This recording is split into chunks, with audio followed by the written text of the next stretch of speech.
मुझे अपने पहले सवाल का जवाब तो मिल गया। बेशक खुदा है, मगर कौन सा खुदा? जहाँ देखो हर बंदे के अपनी यकीन है। कोई अल्लाह को सजदा करता है, कोई भगवान को पूछता है, कोई अपने नफ्स की इबादत करता है, और कोई बंदा खुदा को तो मानता है लेकिन वो किसी दीन का हिस्सा नहीं। हर मज़हब काफ़ी हद तक एक ही चीज़ सिखाता है, नेकी करो, सच बोलो, गरीबों की मदद करो। तो हम कैसे देखें कि इन तमाम ऑप्शंस में से वाहिद सही ऑप्शन क्या है? Wait, Wahid? This is the second journey of finding Allah as one true God.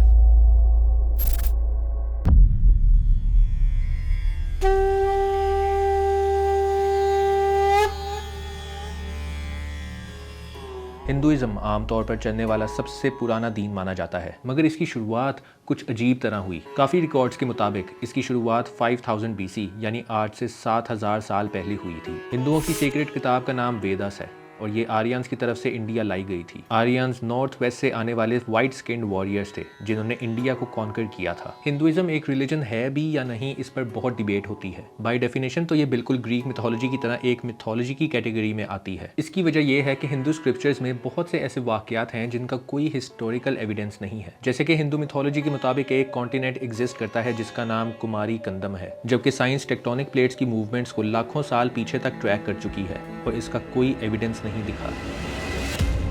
बिल्कुल ऐसे ही हिंदुओं की महाभारत में कुरुक्षेत्र जंग का जिक्र है जो अपेरेंटली आज से हजारों साल पहले हुई थी, मगर इसके अलावा इस जंग का जिक्र हमें हिस्ट्री में और कहीं नहीं मिलता। हिंदुइज्म की सबसे इंटरेस्टिंग स्टोरी रमा और रवाना की जंग की है, जिसमें क्लेम किया जाता है कि एक गुड स्पिरिट रमा की जंग होती है एक बुरी स्पिरिट रवाना के साथ, और बंदरों ने रमा की मदद करने के लिए इंडिया से श्रीलंका तक एक ब्रिज बनाया। ना तो ये ब्रिज आज तक मिला है और ना ही इस जंग से मुतल्लिक और कोई एविडेंस। चूंकि हम अपनी वीडियो में एक ट्रू गॉड की तलाश में हैं, तो चले देखते हैं कि वेदास का क्या कहना है कि गॉड किस तरह का है। वेदास में लिखा है न तस्या प्रतिमा अस्ति, जिसकी ट्रांसलेशन है there is no image of him. Hinduism की फंडामेंटल बुक में लिखा है कि खुदा की कोई इमेज ही नहीं है। तो हिंदुइज्म फिर आइडल वर्शिप के अराउंड क्यों घूमता है? और इस बात में कोई शक नहीं कि इसमें बायोलॉजी और हर्बल मेडिसिन से रिलेटेड काफी करेक्ट बातें मौजूद हैं, मगर ओवर टाइम इसके अंदर साइंस से मुतल्लिक बहुत सी चीजें डिबंक कर दिए गए हैं। वैसे ही जैसे सूरज धरती के गिर्द घूमता है, साइंस ये बात काफी टाइम से जान चुकी है कि इसका एग्जैक्ट ऑपोजिट होता है। अर्थ सन के गिर्द घूमती है। ऋग्वेद, उसकी रूह बहुत दूर तक चली गई, 4 कोनों वाली धरती तक। साइंस के मुताबिक अर्थ एक स्फीयर है, ना कि 4 कोनों वाला कोई प्लेटफॉर्म। अल्लाह ताला कुरान में बताते हैं कि कैसे उनकी भेजी गई पुरानी किताबें इंसानों की तरफ से टेम्पर कर दी गई, उनमें इंडिविजुअल्स या ग्रुप्स के फायदे के लिए चेंजेस कर दिए गए। इस्लाम के मुताबिक दुनिया पर 1,24,000 रसूल और 300 से ज्यादा पैगंबर आ चुके हैं, जिनमें से सिर्फ 25 का जिक्र कुरान में है, और उनमें से भी हजरत मूसा, ईसा, नूह, दाऊद और हजरत मोहम्मद सल्लल्लाहु अलैहि वसल्लम का ज्यादा जिक्र है। यानी इस्लामिक टीचिंग्स को सामने रखते हुए ये भी एक पॉसिबिलिटी है कि वेदास भी इन्हीं 300 पैगंबरों में से किसी एक पर नाजिल की गई किताब थी, और बिल्कुल वैसे ही जैसे तौरात, इंजील और ज़बूर को तकरीबन पूरा फौज और बदल दिया गया, वैसे ही फिर ये पॉसिबिलिटी है कि वेदास के साथ भी ऐसा हुआ हो। शायद यही वजह है कि आपको वेदास के अंदर बायोलॉजी रिलेटेड डिस्कवरीज भी देखने को मिलती हैं। फिलोसॉफिकली स्पीकिंग हिंदुइज्म का सबसे बड़ा प्रॉब्लम मल्टीपल गॉड्स का है, यानी पॉलीथीइज्म। आप लोगों को पिछली वीडियो में हमारी ट्रांसग्रेशन की चेन तो याद होगी, उसमें हमने गॉड की एग्जिस्टेंस को प्रूव करने के लिए बताया कि कैसे हर चीज की शुरुआत करने वाला एक ही बीइंग हो सकता है। अगर आपने अभी तक वो वीडियो नहीं देखी तो आप ऊपर टैप करके देख सकते हैं। अगर हर चीज का वजूद किसी और पर डिपेंड करता है और वो भी आगे किसी और पर, तो ये चेन इनफाइनाइट हो जाएगी, जो लॉजिकली इम्पॉसिबल है, या फिर कहीं ना कहीं जाकर रुकेगी। और जहां ये चेन रुकेगी वो एक ही अल्टीमेट सोर्स होगा। अगर 2 या 3 अल्टीमेट सोर्सेज हों तो वो फिर अल्टीमेट नहीं रह सकता। सोचो, अगर 2 ऑल पावरफुल गॉड्स एग्जिस्ट करते हों, एक चाहे कि बारिश हो, दूसरा चाहे कि बारिश ना हो। अगर बारिश होती है तो दूसरा गॉड पावरलेस साबित होता है, अगर बारिश नहीं होती तो पहला पावरलेस हो जाता है। और अगर दोनों कॉम्प्रोमाइज कर लें तो इसका मतलब ये है कि दोनों अपनी मर्जी बदलने पर मजबूर हुए हैं, यानी दोनों लिमिटेड हैं, और जो लिमिटेड हो वो गॉड कैसे हो सकता है? पावर का कॉन्सेप्ट ही ये कहता है कि अल्टीमेट अथॉरिटी सिर्फ एक हो सकती है। पॉलीथीइज्म का दूसरा मसला ये है कि हर गॉड किसी ना किसी चीज का इंचार्ज होता है। कोई गॉड ऑफ रेन, कोई गॉड ऑफ फायर, कोई गॉड ऑफ वेल्थ। लेकिन अगर एक गॉड रेन कंट्रोल करता है और दूसरा क्रॉप्स, तो क्रॉप्स की ग्रोथ रेन पर डिपेंड करती है। यानी एक गॉड डायरेक्टली दूसरे का मोहताज हो जाता है, और जो मोहताज हो वो खुदा नहीं होता। ट्रू गॉड को सेल्फ सफिशिएंट होना चाहिए, इंडिपेंडेंट होना चाहिए, अनलिमिटेड होना चाहिए और उसका कोई इक्वल नहीं होना चाहिए। अगर मल्टीपल गॉड्स हों तो या तो सब इक्वल होंगे जो लॉजिकली एक कॉन्फ्लिक्ट बनेगा, या कोई एक सुपीरियर बीइंग होगा और बाकी उसके नीचे, और अगर कोई सुपीरियर है तो वही गॉड है, बाकी सब के सब क्रिएटेड या लेसर बीइंग्स हुए। और ये बात सिर्फ इस्लाम नहीं कहता, ग्रीक मिथोलॉजी में भी ज़्यूस सबसे बड़ा था, नॉर्स मिथोलॉजी में ओडिन। हर पॉलीथीस्टिक सिस्टम में आखिर में एक हायरार्की बन ही जाती है और हायरार्की का टॉप ही रियल अथॉरिटी होता है, यानी एक ही खुदा। जूडिज्म यानी यहूदियत दुनिया का सबसे पुराना मोनोथीस्टिक यानी एक खुदा को मानने वाला रिलीजन है। इसकी शुरुआत आज से तकरीबन 4000 साल पहले हुई थी। जूडिज्म क्रिश्चियनिटी के लिए बिल्कुल वैसे ही है जैसे क्रिश्चियनिटी के लिए इस्लाम। यहूदी हजरत ईसा को ना तो नबी मानते हैं और ना तो खुदा। जूज मेलाकाई को अपना आखिरी मैसेंजर मानते हैं, हालांकि इन्होंने भी कभी खत्म नबूवत का दावा नहीं किया। तो हजरत ईसा, हजरत मोहम्मद सल्लल्लाहु अलैहि वसल्लम या इनके बीच किसी भी और प्रॉफिट को ना मानने के लिए कोई भी सॉलिड रीजनिंग नहीं है इनकी तरफ से। जूज और मुसलमानों में सबसे कॉमन बात यह है कि जूडिज्म में भी किसी भी मैन मेड चीज की इबादत करना सख्त मना है और ये लोग भी एक खुदा में यकीन रखते हैं। जूडिज्म में एक इशू ये है कि इनमें एक चोजन पीपल का कॉन्सेप्ट है। एक यहूदी पैदा होता है, वो खुदा की तरफ से बरतर बनाया गया है। तौरा के चैप्टर बुक ऑफ एक्सोडस या शेमोत में लिखा है कि इजिप्ट से हजरत मूसा के टाइम पर 20 लाख के करीब लोगों ने इजराइल की तरफ हिजरत की, मगर आजकल के ग्लोबल जीन रिकॉर्ड्स प्रूव करते हैं कि ऐसा बिल्कुल भी नहीं हुआ। इसमें यह भी लिखा है कि इन्होंने सहरा के अंदर 40 साल गुजारे, मगर आज तक कोई भी शख्स इजराइल के गिर्द किसी भी सहरा में इन 20 लाख लोगों की छोड़ी हुई कोई एक चीज नहीं ढूंढ पाया, ना कोई हड्डियां, ना कोई कपड़े, ना कोई औजार।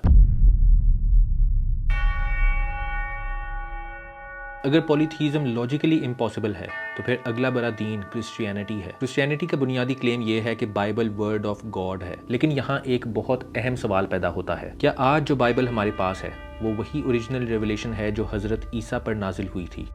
हिस्टोरिकल रिकॉर्ड्स कुछ और कहते हैं। सबसे पहली बात, बाइबल कोई एक किताब नहीं, ये 66 बुक्स का कलेक्शन है।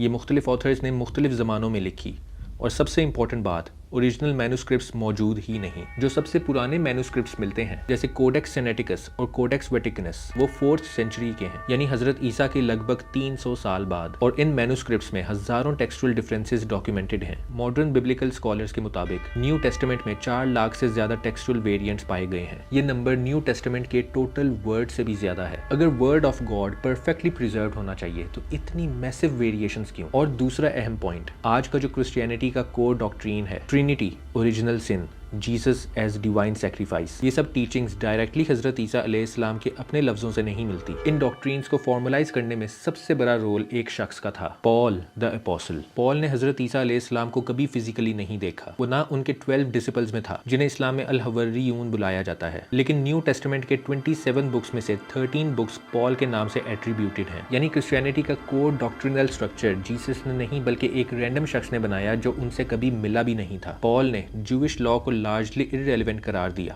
फेथ को लॉ से ऊपर रखा, जीसस को डिवाइन सन और यूनिवर्सल सेवियर के तौर पर प्रेजेंट किया, जबकि हिस्टोरिकल जीसस का कॉन्टेक्स्ट जूविश मोनोथीज्म था। हजरत ईसा ने खुद कहा, ही यानी Allah is greater than I can do nothing by myself. उन्होंने सजदा किया, उन्होंने दुआ की, उन्होंने कहा माई गॉड। अगर वो नाउजुबिल्लाह खुद गॉड होते तो वो किससे दुआ मांग रहे थे? क्रिश्चियनिटी के शुरुआती दौर में भी इख्तलाफ था। काउंसिल ऑफ नाइसिया, जो कि हजरत ईसा के अल्लाह के पास गए 300 साल बाद मुनक्किद हुई।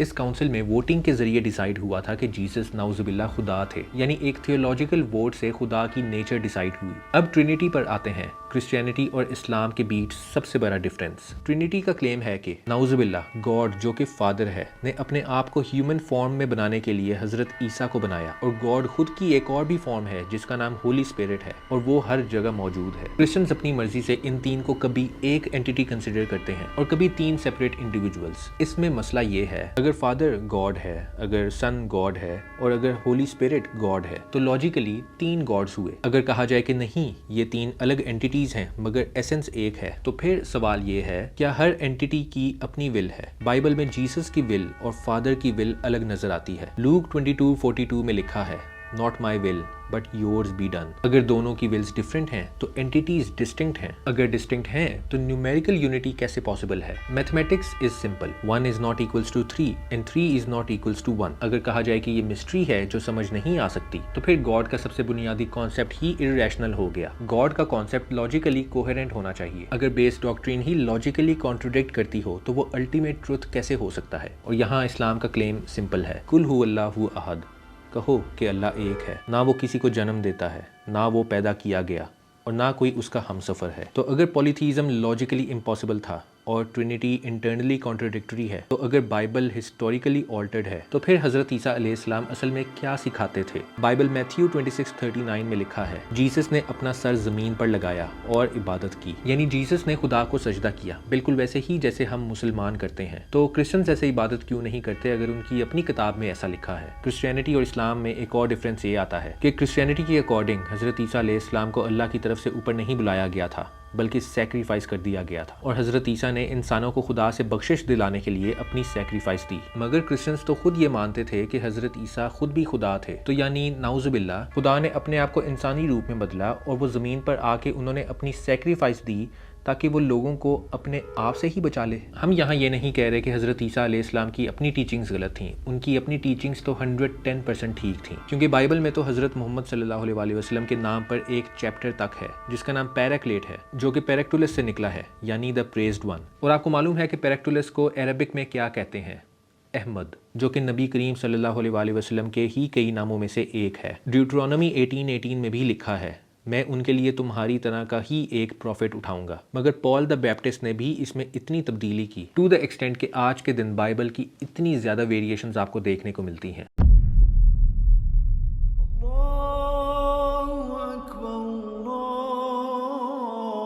7th सेंचुरी में इस्लाम का ज़हूर मक्का में हुआ. उस वक्त अरेबिया ट्राइबल सोसाइटी थी.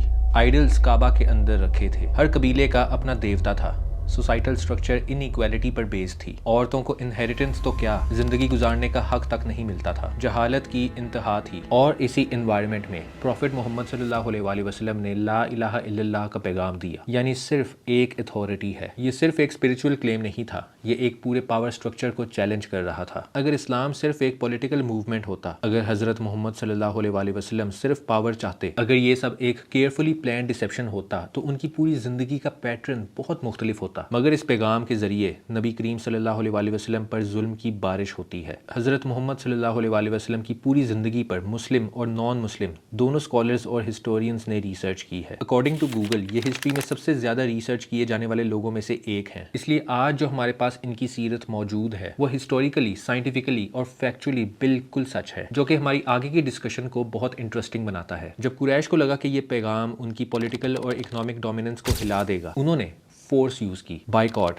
Torture, social isolation. मगर जब फोर्स से काम नहीं बना तो उन्होंने कॉम्प्रोमाइज ऑफर किया. हिस्टोरिकल नरेशंस के मुताबिक कुरैश के सरदारों ने उनको प्रपोज किया, अगर आप पैसा चाहते हैं हम आपको मक्का का सबसे अमीर आदमी बना देते हैं. अगर आप लीडरशिप चाहते हैं हम आपको अपना किंग बना देते हैं. अगर औरतें चाहते हैं हम आपकी शादी अरेबिया की सबसे खूबसूरत औरतों से करवा देते हैं. ये तमाम चीजें उनके पास फॉर्मली ऑफर हुई, सिर्फ इस कंडीशन पर कि वो लोगों को इस्लाम की दावत देना छोड़ दें. अगर कोई इंसान अपने मिशन पर इतना सिंसियर ना होता तो ये उसके लिए गोल्डन एग्जिट होता. पैसा भी, पावर भी, प्रेस्टीज भी और स्ट्रगल भी कम. मगर आप सल्लल्लाहु अलैहि वसल्लम का जवाब क्या था? अगर तुम मेरे दाएं हाथ में सूरज और बाएं हाथ में चांद रख दो फिर भी मैं इस पैगाम को नहीं छोड़ूंगा. ये उस इंसान के अल्फाज थे जो जानता था कि ये रिफ्यूजल मजीद सफरिंग लाएगा. फिर बाइकआउट हुआ. हिस्टोरियंस इसी बाइकआउट ऑफ बनु हाशिम के नाम से एक ऑथेंटिक इवेंट मानते हैं. 3 साल तक उनका कबीला इकोनॉमिक और सोशल आइसोलेशन में रहा. खाने की इतनी कमी हो गई कि लोग पौधे खाने पर मजबूर हो गए. उनकी वाइफ खदीजा जो उनकी सबसे बड़ी सपोर्ट थी,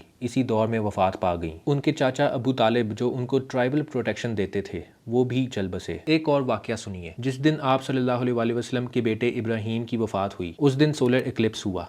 सोलर इक्लिप्स में चांद सूरज के सामने आ जाता है और दिन में तारीखी छा जाती है. हमारे नबी के दुख में सूरज भी अंधेरा हो गया. अगर कोई इंसान अपनी अथॉरिटी को मिथ बनाकर खुद को एस्टैब्लिश करना चाहता हो तो ये उनके लिए परफेक्ट अपॉर्चुनिटी होती. वो कह सकते थे कि हाँ देखो कैसे नेचर मेरी तस्दीक कर रहा है. मगर उन्होंने फौरन लोगों को जमा करके कहा सूरज और चांद अल्लाह की निशानियां हैं, ये किसी की मौत या जिंदगी पर एक्लिप्स नहीं होते. सोचिए जिस इंसान पर इल्जाम था कि वो डिसेप्शन कर रहा है, अगर आपको लगता है कि ये तो बड़ी आम बात है तो ये वीडियो देखिए यूएसए के फाउंडर क्रिस्टोफर कोलंबस की. the moon begins to disappear. According to that is a famous woodcut. جس میں انہوں نے اپنے فائدے کے لیے وہی جھوٹ بولا جو کہ آپ صلی اللہ علیہ وآلہ وسلم نے بولنے سے انکار کر دیا۔ اب حضرت محمد صلی اللہ علیہ وآلہ وسلم کی پرسنل لائف دیکھیے۔ جب وہ مدینہ کے لیڈر بن گئے، افیکٹو ہیڈ آف سٹیٹ، ان کا گھر کیسا ہوگا؟ سمپل کلے رومز، کبھی کبھی مہینوں تک ان کے گھر میں چولہا نہیں جلتا تھا، کھجور اور پانی پر گزارا ہوتا۔ اگر انہوں نے اسلام انوینٹ کیا ہوتا، وہ بھی پاور کے لیے، تو وہ لگژری انجوائے کرتے، کنگ شپ اسٹیبلش کرتے، اپنی ڈائنسٹی سیکیور کرتے۔ مگر انہوں نے اپنے بعد کسی کو ڈیوائن رائٹ سے سکسیسر نہیں ڈکلیئر کیا۔ انہوں نے خود کو کبھی سپر ہیومن کلیم نہیں کیا، ہمیشہ کہا میں بس اللہ کا پیغمبر ہوں۔ اور اگر ہائپوتھیٹیکلی ان کا مقصد اتھارٹی ہوتا تو وہ خود کو ہی گاڈ ڈکلیئر کر دیتے، جیسے روم اور ایجپٹ کے رولرز نے کیا۔ مگر آپ صلی اللہ علیہ وآلہ وسلم نے اپنی ورشپ سے منع کیا۔ انہوں نے سختی سے وارن کیا کہ مجھے اس طرح پریز نہ کرو جیسے حضرت عیسیٰ علیہ السلام کو کیا گیا۔ یہ بیہیویئر صرف اس انسان کا ہو سکتا ہے جو جینوئنلی بلیو کرتا ہے کہ وہ صرف ایک میسنجر ہے۔ اب قرآن کی نیچر دیکھیے، جنگ کے دوران بھی، امن کے دوران بھی، پرسنل ٹریجڈیز میں بھی، پولیٹیکل وکٹریز میں بھی، لیکن میسج کنسسٹنٹ، توحید، accountability, justice, charity and moral reform. اگر قرآن ایک ہیومن انوینشن ہوتا تو میسج فلکچویٹ کرتا، کبھی پرسنل ایگو ڈومینیٹ کرتا، کبھی کانٹرڈکشنز نکل آتے، مگر قرآن کا تھیمیٹک سپائن سیم رہتا ہے۔ پھر پریزرویشن، آج بھی لاکھوں لوگ قرآن کو ورڈ بائی ورڈ حفظ کرتے ہیں۔ 7th سینچری سے لے کر آج تک سیم ریسیٹیشن چین ڈاکیومنٹڈ ہے۔ یہ صرف ٹیکسٹ پریزرویشن نہیں، یہ لیونگ اورل ٹریڈیشن ہے۔ تو جب ہم سارے سیناریوز کو ایک ساتھ رکھتے ہیں، برائبری ریجیکٹ کرنا، پرسیکیوشن سہنا، پرسنل ٹریجڈیز کو میریکل بنا کر ایکسپلوئٹ نہ کرنا، لگژری لائف ریجیکٹ کرنا، خود کو گاڈ کلیم نہ کرنا، کنسسٹنٹ مورل میسج دینا، اگر محمد صلی اللہ علیہ وآلہ وسلم کی شخصیت کو ایگزامن کرنے کے بعد بھی کوئی شک رہ جائے تو پھر اگلا سوال یہ ہے، قرآن خود کیا ہے؟ کیا یہ صرف ایک کتاب ہے، یا یہ اپنے اندر ایسی چیزیں رکھتی ہیں جو 7th سینچری کے انسان کے لیے فزیکلی امپاسبل تھیں؟ سب سے پہلا miracle linguistic. 7th century Arabia language کا گولڈن ایج تھا۔ پوئٹس نیشنل سیلیبریٹیز تھے، اکاز مارکیٹ میں پوئٹری کمپٹیشنز ہوتی تھیں، عربک ریٹورک اپنے پیک پر تھی۔ اسی انوائرمنٹ میں قرآن چیلنج دیتا ہے، اگر تم سمجھتے ہو کہ یہ انسان کا کلام ہے تو اس جیسی ایک صورت بنا کر دکھاؤ۔ یہ چیلنج صرف کریٹو نہیں، لنگوسٹک تھا، اور 1400 سال میں کسی نے بھی قرآن جیسا سٹرکچر پروڈیوس نہیں کیا جو عربک اسکالرز یونینیمسلی ایکسیپٹ کر لیں۔ قرآن کا سٹائل نہ پوئٹری ہے، نہ سمپل پروز، اس کا اپنا ریدمک سٹرکچر ہے، اپنی انٹرنل سیمیٹری ہے۔ ماڈرن ریسرچرز نے ڈسکور کیا کہ کئی سورز رنگ کمپوزیشنز فالو کرتی ہیں جہاں بگننگ اور اینڈنگ تھیمز مرر ہوتی ہیں اور سینٹر میں مین میسج ہوتا ہے۔ 7th سینچری کے ڈیزرٹ انوائرمنٹ میں اتنی ایڈوانس لٹریری آرکیٹیکچر سپونٹینیسلی پروڈیوس کرنا بنا ڈرافٹ کے، بنا ریویژن کے، پریکٹیکلی امپاسبل لگتا ہے۔ دوسرا پہلو پریزرویشن، قرآن آج بھی وہی لینگویج میں پریزروڈ ہے جس میں نازل ہوا۔ آج بھی اگر آپ دنیا کے کسی بھی کونے میں چلے جائیں، انڈونیشیا، موروکو، ٹرکی، قرآن کا ٹیکسٹ آئیڈینٹیکل ہوگا۔ اورل میمورائزیشن کی چین جنریشن ٹو جنریشن ڈاکیومنٹڈ ہے۔ تیسرا پہلو سائنٹیفک انڈیکیشنز، یہاں ایک ضروری کلیریفیکیشن آتی ہے۔ قرآن کوئی سائنس کی بک نہیں ہے، لیکن قرآن نیچر کو سائن کے طور پر پریزنٹ کرتا ہے۔ ایمبریولوجی کا ایگزامپل دیکھیے، قرآن ہیومن ڈیولپمنٹ کو سٹیجز میں ڈسکرائب کرتا ہے، نطفہ، علقہ، مزغہ۔ 7th سینچری میں مائکروسکوپ نہیں تھا، انٹرنل ایمبریونک سٹیجز آبزرو کرنا پاسبل نہیں تھا۔ ماڈرن ایمبریولوجی میں جب فیٹس کے ارلی سٹیجز کو ایگزامن کیا گیا تو کلنگنگ اور chewed like description surprisingly accurate لگے۔ پھر ایکسپینشن آف یونیورس، قرآن سورہ زاریات میں کہتا ہے کہ آسمان کو ہم نے بنایا اور ہم اسے ایکسپینڈ کر رہے ہیں۔ 20th سینچری میں ایڈون ہبل کی آبزرویشن نے شو کیا کہ ہاں، یونیورس ایکسپینڈ ہو رہی ہے۔ 7th century cosmology static universe assume کرتی تھی۔ پھر ماؤنٹینز کا ذکر پیگز کے طور پر، ماڈرن جیولوجی بتاتی ہے کہ ماؤنٹینز کے نیچے ڈیپ روٹس ہوتی ہیں جو ٹیکٹونک سٹیبلٹی میں رول پلے کرتی ہیں۔ یہ امیجری سرفیس لیول آبزرویشن سے زیادہ ڈیپ سٹرکچرل رول کی طرف اشارہ کرتی ہے۔ پھر بیریئر بٹوین ٹو سیز، جہاں دونوں ڈفرینٹ باڈیز آف واٹر ملتے ہیں لیکن اپنی پراپرٹیز مینٹین کرتے ہیں۔ اوشنوگرافی میں ہیلوکلائن فینومینا ڈاکیومنٹڈ ہے جہاں سیلینٹی ڈفرینس ویزیبل باؤنڈری کریٹ کرتا ہے۔ یہاں تک کہ قرآن بگ بینگ کے بارے میں بھی 1400 سال پہلے ہی بتا چکا تھا، سورہ الانبیاء میں لکھا ہے۔ تو وہ جو یقین نہیں رکھتے، کیا یہ بات نہیں جانتے کہ آسمان اور زمین جڑے ہوئے تھے اور پھر ہم نے انہیں جدا کر دیا؟ بہت سی قرآنک اور پروفیٹک پروفیسیز بھی پوری ہو چکی ہیں، جیسے کہ رومن کی پرشیا کے اوپر جیت اسلام نے 9 سال پہلے ہی پریڈکٹ کر دی تھی۔ مسلمان جیروسلم کانکر کر لیں گے، یہ بھی پروفٹ محمد صلی اللہ علیہ وآلہ وسلم نے پہلے ہی بتا دیا تھا، اور یہ ان کی وفات کے بعد حضرت عمر کے ٹائم پر دیکھنے کو ملی۔ آپ صلی اللہ علیہ وآلہ وسلم نے یہ بھی کہا کہ ایک وبا مسلمانوں کی جان لے لے گی، اور اس کے کچھ ہی سال بعد امیوس نامی وبا نے 10,000 کے قریب مسلمانوں کی جان لے لی۔ اور ایک اور انٹرسٹنگ بات، نبی کریم صلی اللہ علیہ وآلہ وسلم کے ٹائم پر پر ایک قوم تھی جسے ماڈرن ہسٹورینز بدوئنز کے نام سے جانتے تھے. انہیں ننگے پر چرواہوں کے نام سے بھی جانا جاتا تھا. ایک مرتبہ آپ صلی اللہ علیہ وسلم سے ایک صحابی نے قیامت کی نشانیاں پوچھیں، جس پر انہوں نے فرمایا جب تم دیکھو کہ یہ ننگے پر چرواہے بڑی بڑی بلڈنگز بنانے کے کمپٹیشن لگا رہے ہیں، سمجھ جاؤ آخری ٹائم آ گیا ہے. اور کیا آپ جانتے ہیں کہ ماڈرن ڈے میں بدوئن قوم سے کون تعلق رکھتا ہے؟ شیخ زید بن سلطان ال نہیان، UAE کے فاؤنڈنگ فادر. اور دنیا کی سب سے بڑی بلڈنگ برج خلیفہ کدھر ہے؟ UAE میں. مگر UAE سے سب سے بڑی بلڈنگ بنانے کا کمپٹیشن کس نے لگایا ہوا ہے؟ سعودی عربیہ نے. اور سعودی رائل فیملی جو کہ خود بھی اسی بدوئن قبیلے سے تعلق رکھتی ہے. میرا نہیں خیال کہ کوئی بندہ یہ کلیم کر سکتا ہے کہ یہ تمام چیزیں کوئی کو انسیڈنس ہے. جب ملٹیپل انڈیپینڈنٹ ڈومینز میں کنسسٹنٹ ایکوریٹ ہنٹس ملتے ہیں تو پھر کو انسیڈنس کی پروبیبلٹی بہت شرنک ہو جاتی ہے. اور اس کے ساتھ ہی چوتھا پہلو انٹرنل کنسسٹنسی. قرآن 23 سال میں نازل ہوا ڈفرینٹ ایموشنل سٹیٹس میں. اگر کوئی انسان 23 سال تک سپونٹینیسلی سپیچز دیتا رہے، کانٹرڈکشنز آلموسٹ انیویٹیبل ہیں. قرآن خود کلیم کرتا ہے اگر یہ اللہ کے سوا کسی اور کی طرف سے ہوتا تو تم اس میں بہت کانٹرڈکشنز پاتے. کرٹکس نے 1400 سال پہلے کانٹرڈکشنز ڈھونڈنے کی کوشش کی. انٹرپریٹیشنل ڈیبیٹس ہوئیں، لیکن اسٹرکچرل کانٹرڈکشن جہاں میسج کولیپس ہو ڈاکومنٹڈ نہیں ہوا. پانچواں پہلو مورل ٹرانسفارمیشن. میریکل صرف فزکس کا وائلیشن نہیں ہوتا، میریکل کبھی کبھی سویلائزیشن ٹرانسفارمیشن ہوتا ہے. عربیہ جو ٹرائبل ریونج کلچر پر بیس تھی وہ 23 سال کے اندر گلوبل سویلائزیشن بن گئی. سلیوری گریجولی ریفارم ہوئی، عورتوں کو انہیریٹنس رائٹس ملے، شراب بین ہوئی. ایک illiterate society knowledge seeking culture میں ٹرانسفارم ہوئی جہاں پہلا لفظ ہی اقرا تھا. اگر قرآن صرف پوئٹری ہوتا تو وہ ایموشنل امپیکٹ کریٹ کرتا، لیکن یہ legal system, economic principles, inheritance laws, social justice frame work دیتا ہے، اور وہ بھی بنا ریویژن کے. ایک کتاب جو لنگوسٹکلی ان میچڈ چیلنج دیتی ہے، ورڈ بائی ورڈ پریزروڈ ہے، سائنٹیفک ہنٹس دیتی ہے جو بعد میں ویریفائی ہوتی ہیں، ہسٹوریکل کریکشنز کرتی ہے، فیوچر کو پریڈکٹ کرتی ہے، 23 سال میں بنا کانٹرڈکشن کے کوہرنٹ رہتی ہے اور سویلائزیشنز کو ٹرانسفارم کرتی ہے. تو کیا کوئی کہہ سکتا ہے کہ یہ کتاب کسی انسان نے لکھی ہے، یا پھر یہ وہی سورس ہے جس کا کانسیپٹ اسلام ڈیفائن کرتا ہے، ایک self sufficient all knowing creator? اگر یہ انسان کا کلام ہوتا تو وقت اسے مٹا دیتا، لیکن قرآن کل بھی تھا، آج بھی ہے اور ہمیشہ رہے گا. تب تک کے لیے اللہ حافظ.